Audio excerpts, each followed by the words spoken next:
Hi, I'm Ellen and this is Pavan, a friend's horse who's kindly agreed for me to do the video. So, on assessment, I'm hypothesising I would have done a full assessment with Pavan, but what we found is actually he got some back pain, and that was in the thoracolumbar area, so in the iliocostalis, thoracic and lumbar area. So that was shown, maybe I would have felt it on palpation, so having, say, a score of 3 out of 5 on the Merrifield-Jones et al. 2019 palpation scoring. Also, I may have done, say, retraction of a hind limb, and he may have resisted that, just showing some pain in his back there. You'll notice, obviously, for this, I'm wearing a hat because I'm not that familiar with him.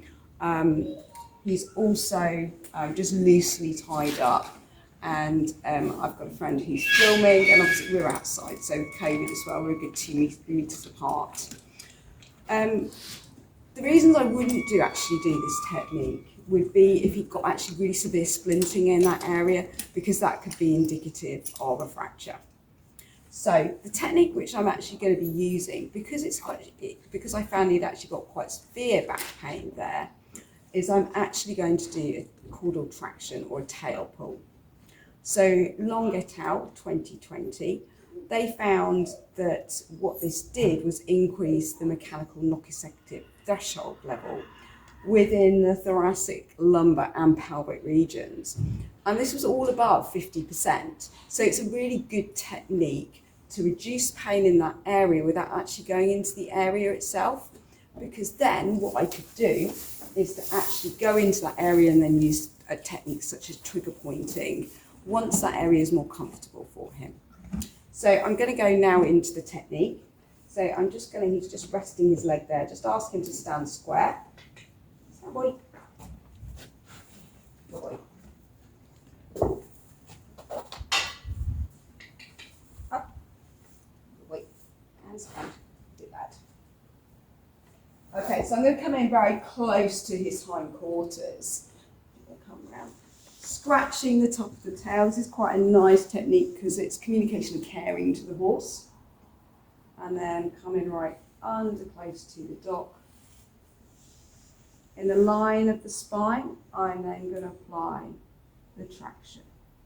Just waiting for that give, and hold this for 20 seconds.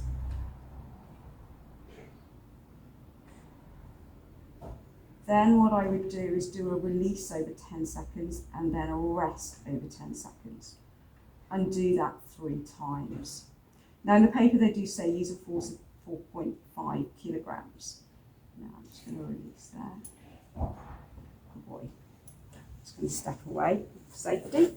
So as I say, they've said to use a force of 4.5 kilograms. Now actually what I may do is actually apply some Maitland's principles here of using different gradings according to his response. He appeared quite comfortable there. He didn't show any signs of irritation with it.